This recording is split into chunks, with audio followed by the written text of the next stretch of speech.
This is the occasional rear seat cushion cover for the TR4, TR4A, TR5, TR250. Strictly speaking, it's not applicable for the TR6. However, the shape and design is exactly the same on the TR6. It's just purely the colours and specifically the piping colour that changes on the TR6. So it is semi-suitable, just as an example.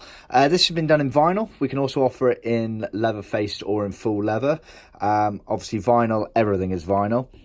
For leather, everything is leather. For leather faced, it would just be this top panel here that's welded that will be in leather. All the surrounds, etc. will be vinyl. So this one's been done in vinyl. It features the high frequency HF welding as original. We can replicate that on all materials as well, so vinyls and leathers.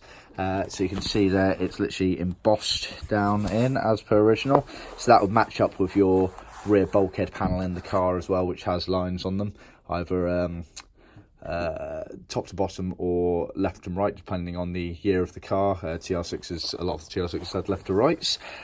So you can see here, embosses all the way through basically onto the back, and then it's sewn.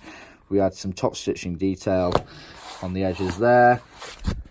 This edge here is the front of the car, this is the back of the car. This is obviously a little section here that goes for the diff hump, so that gets pulled round onto the plywood. Now the plywood base should have a curved cutout for allowing the diff hump there, so that gets pulled round. So this is the cover. We can also supply you with the foam that goes underneath it.